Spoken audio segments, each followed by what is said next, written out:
So I just watched through GoldenEye, and this is pretty much the start of my era now. Since GoldenEye was released in '95, I was 5 years old at the time. And I know I have seen this movie multiple times back then when I was a kid, but I never really understood the story that much, and watching it now again after all these years has definitely brought quite a bit of nostalgia back for me, and I think I understand the story of it a bit more better now. But yeah, watching through the whole film just brought back memories for me, and then kept making me thinking of the GoldenEye game on the Nintendo 64 as well, which I played a ton back in the day. So overall, this movie, I think nostalgia played the most part in terms of the enjoyment. And in terms of the movie in itself, I thought it was okay. There wasn't.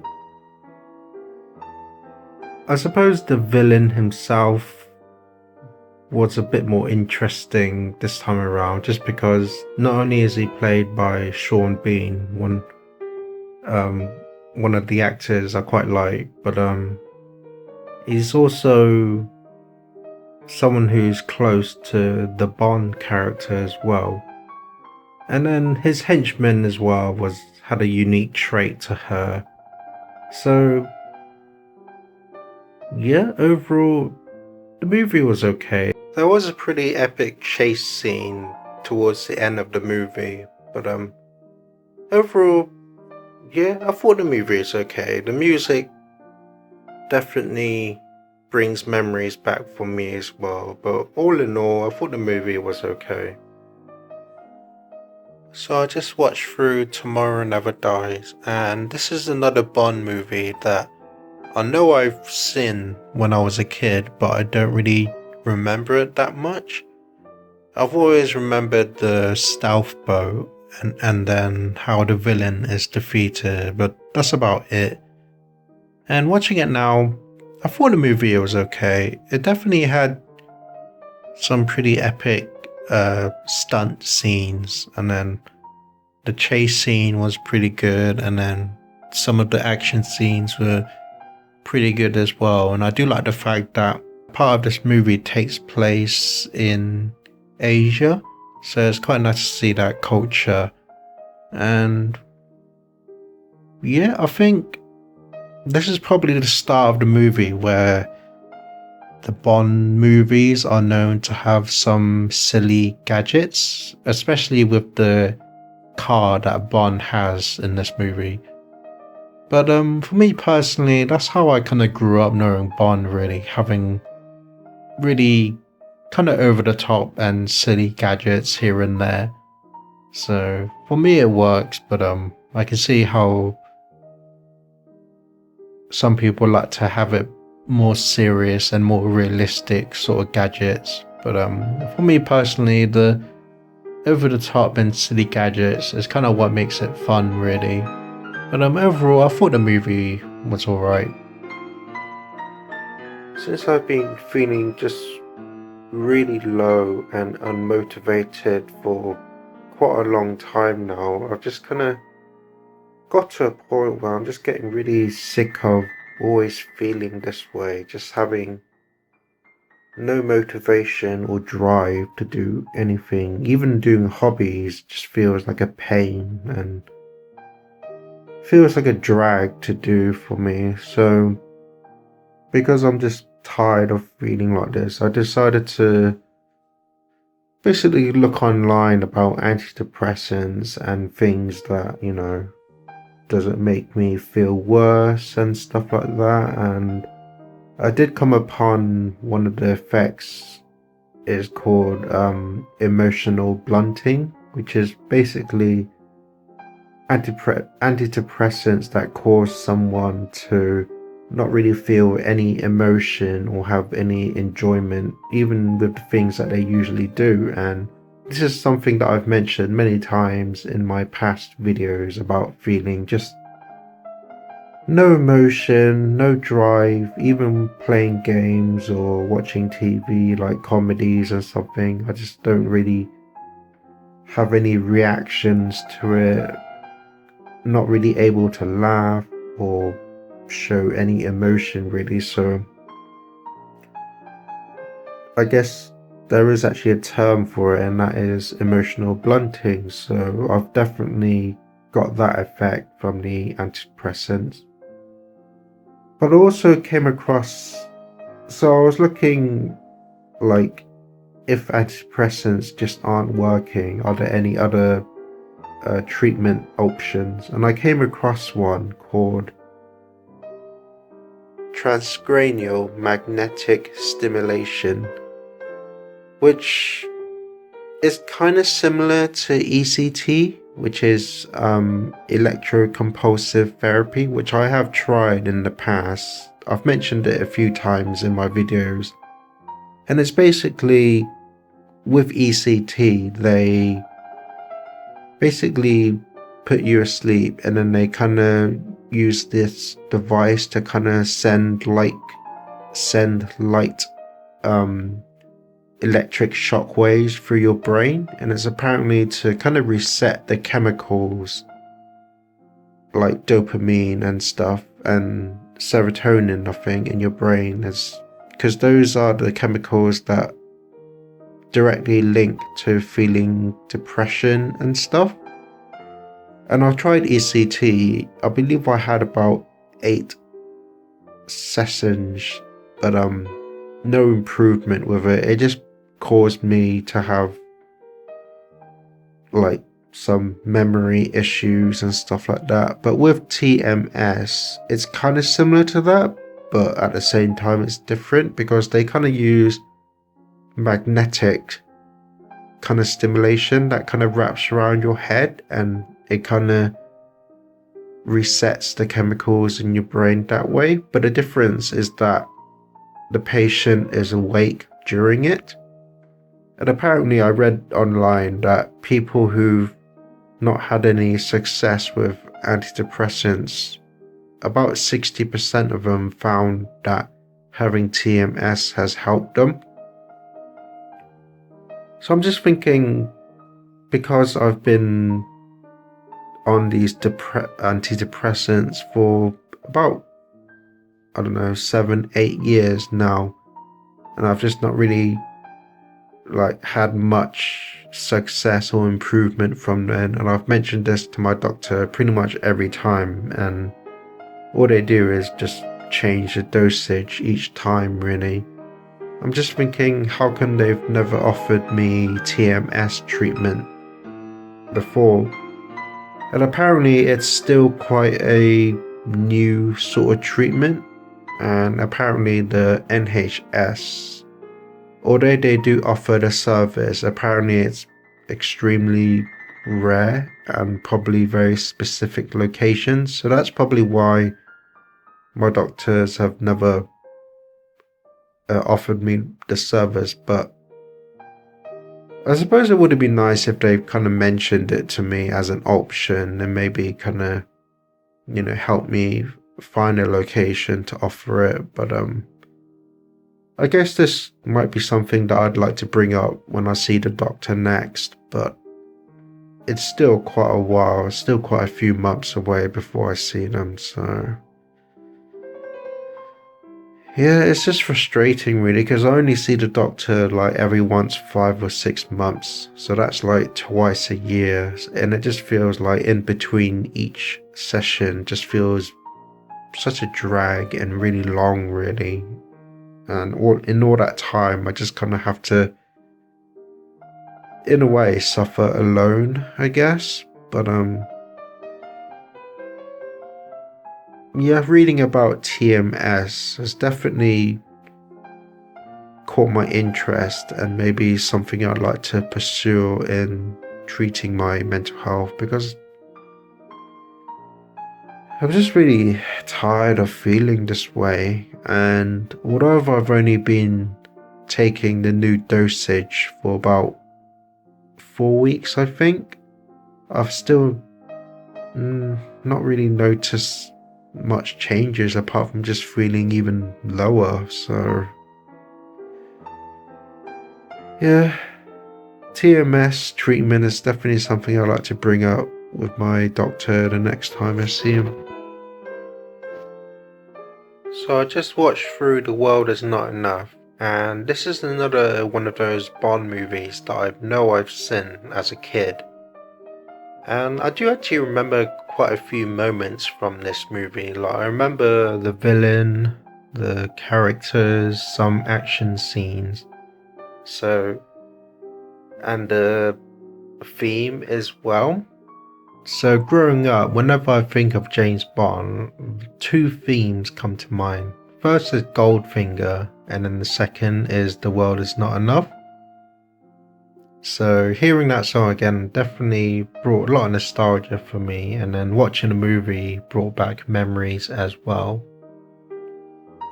But with nostalgia aside, watching this movie now, I have a much better understanding of the story, and I actually quite like the story of this movie. There was a lot of twists here and there, and then the overall emotion throughout the movie I quite enjoyed as well. And overall, I just quite like the characters, like the twists and development they have, and then the action scenes were really well done as well. And again, I do quite like the story, and overall I just like this movie quite a bit, so I think it's definitely one of my favourites in terms of Bond movies. So I've just ordered this daylight lamp because I recently just watched through some YouTube videos explaining ways to improve depression and mood, and one of them was to receive natural daylight each day. But because here in the UK, most of the time it's always quite cold and cloudy, we don't really get much daylight, especially now in winter. So the YouTube video suggested to get one of these kind of a daylight lamp to kind of replicate daylight.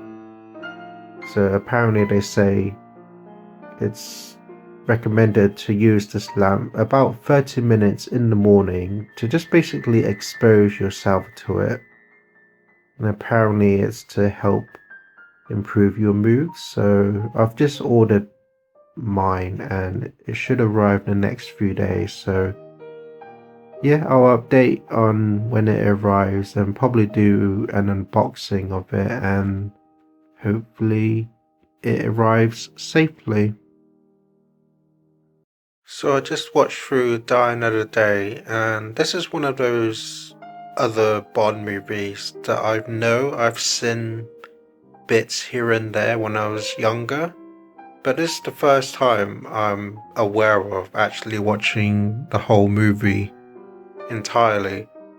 And yeah, I thought it was alright. I definitely do like the battle between the two cars fight scene that happens kind of in the middle of the movie. So it's cool to see like two vehicles have very kind of over the top and silly gadgets fight one another. So that was quite interesting to see. The story itself, I thought it was okay. It was a bit hard to understand here and there, but I think for the most part I got the gist of the story. And yeah, overall I thought it was a very entertaining movie, and it isn't too serious of a movie, but at the same time it isn't over the top comedy either, so kind of in between.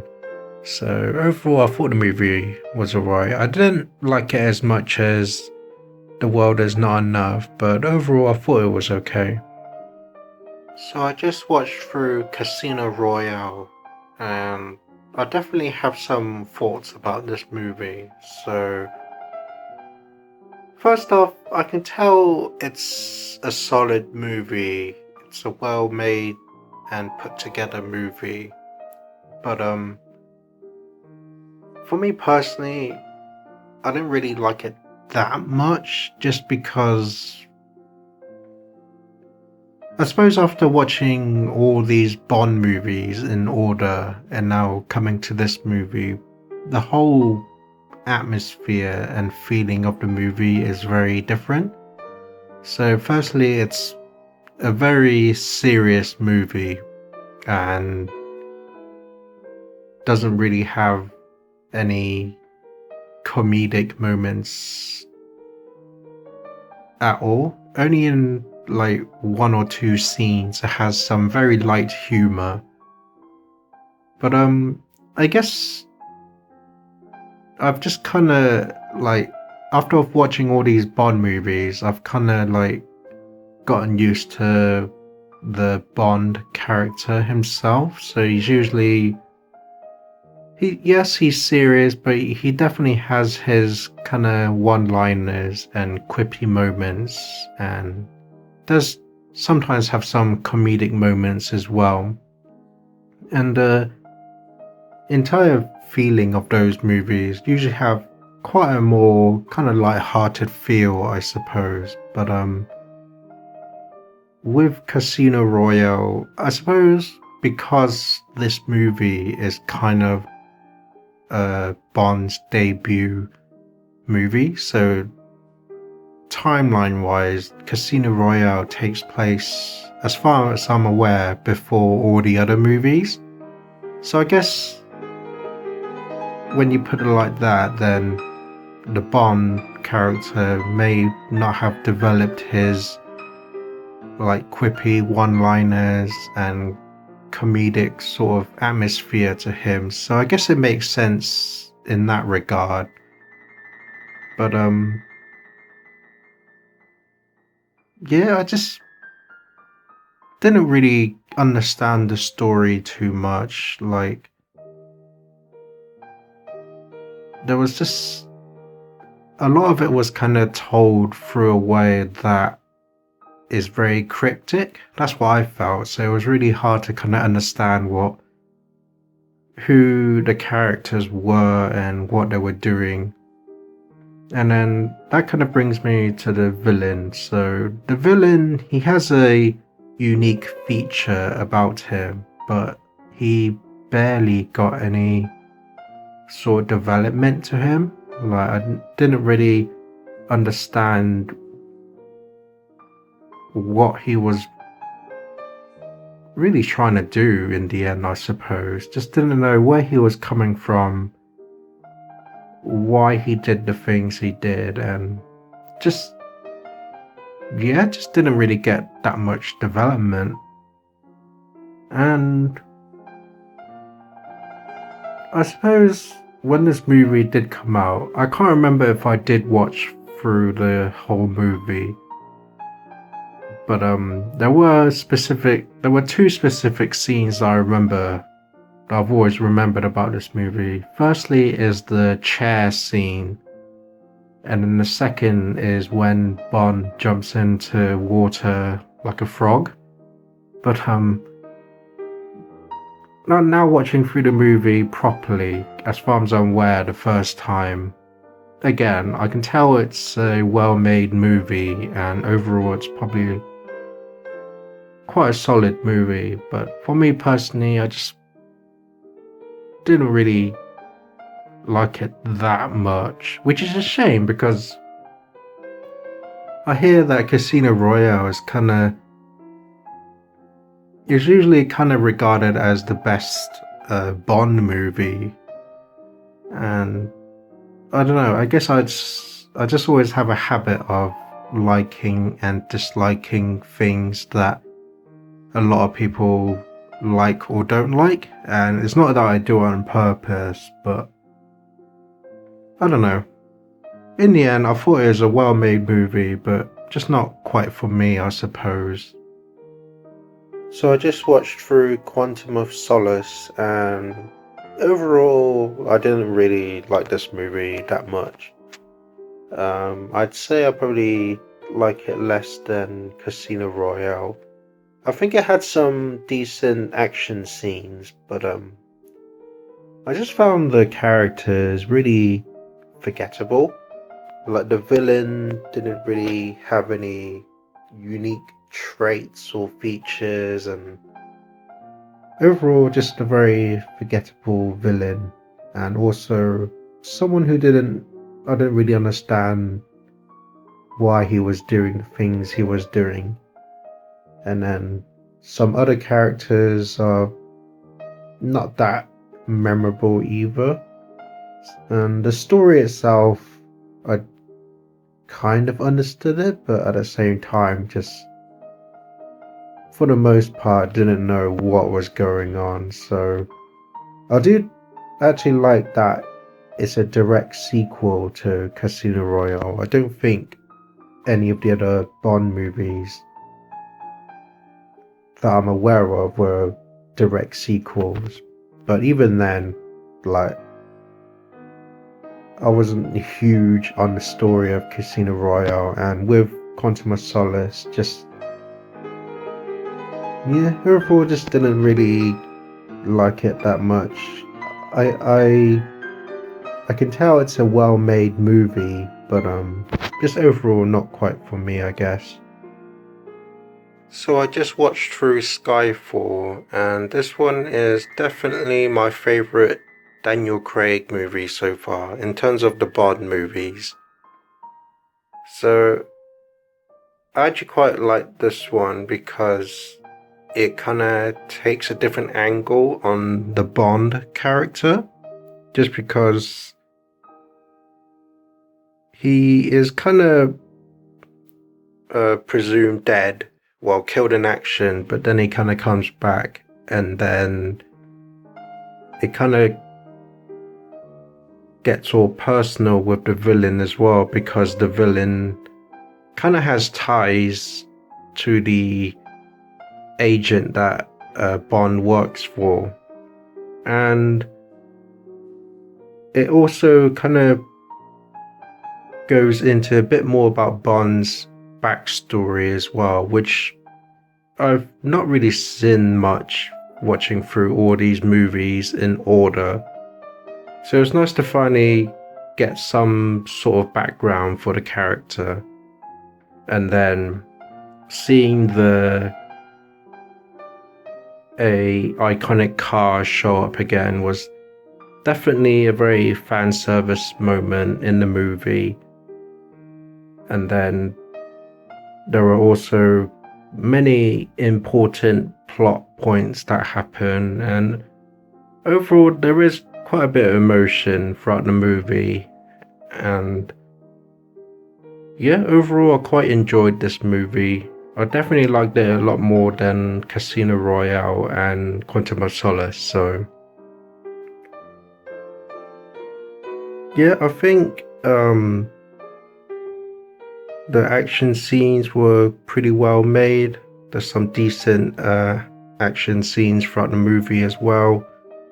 And yeah, overall I like the story. I like the kind of character development throughout the movie, and overall I quite like the movie. So this parcel just arrived, and it should be that sunlight daylight lamp I ordered. So just taking it out now.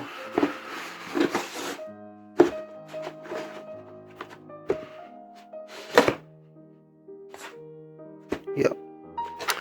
It's actually a lot smaller than I was expecting. So light therapy lamp, and UV-free LED. I actually quite like the packaging. It has a nice premium feel to it. So it should be just to open the flap like so. So there's everything. So I guess instructions on how to use the lamp, and then yeah, we get the charge cable, or just like the power adapter. And okay, the light's actually a lot smaller than I was expecting, but it's actually fairly heavy, so hopefully that's a sign of good quality.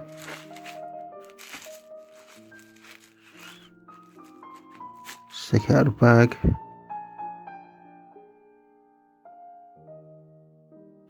Yeah, feels like it's well made. So you have the light itself, and then the power and timer buttons to operate the lights, and then you have the USB-C entry for the cable, and then you have the kickstand as well. So yeah, like I said in a previous video, apparently this is to simulate daylight, which helps improve a person's mood, and that's something that I've been really lacking for quite a while now, so hopefully this will help me. And I've heard and seen a lot of good reviews of people actually saying that it does help, so hopefully it will for me too. So I just watched through Spectre, and so I did hear reports that not many people like this movie, and I guess I kind of agreed. Like, not that it's a bad movie, but I just didn't really like it that much. Like, I found the villain kind of interesting, but at the same time a bit bland as well. Like, he does have connections with Bond's past and stuff, but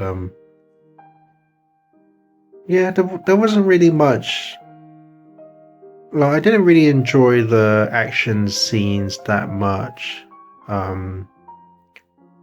The character development with certain characters was quite weird and a bit all over the place, I felt, and yeah, the whole movie just kind of lacked a lot of to be desired for me, I guess. It just felt very like the story was quite hard to follow, and the overall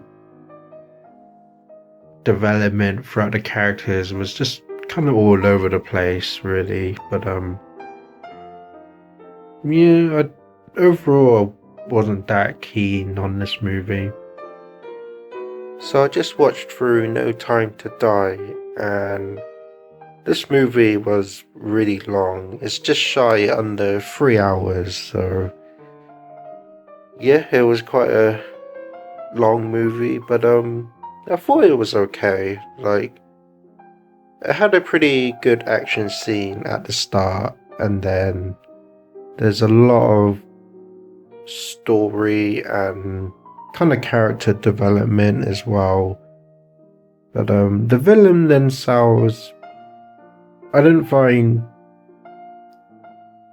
that interesting. Like, there wasn't really any unique traits or features. One of the other villains has a unique feature, but yeah, the story is more about Bond's kind of personal development. So I guess it was kind of nice to see this side of Bond kind of be developed as a character a bit more. And then, you know, the ending's quite interesting as well. So, but yeah, that marks, as of recording this video, that's the end of all the James Bond movies now. So there was a lot of movies to go through, and I think overall I did kind of enjoy my time with them. Like, some movies were kind of a bit bland, but I'll probably save that for another video on its own, just to kind of recap going through all the James Bond movies. But as of this movie in particular, I thought it was alright. It was quite long, but it was okay. So I guess that's pretty much it for this week, so hopefully I'll see you next Saturday. That's it for this video. My name is Hoiman, and please consider subscribing. I'd really appreciate it. And remember, always look forward, keep hope alive, and remember, you're somebody.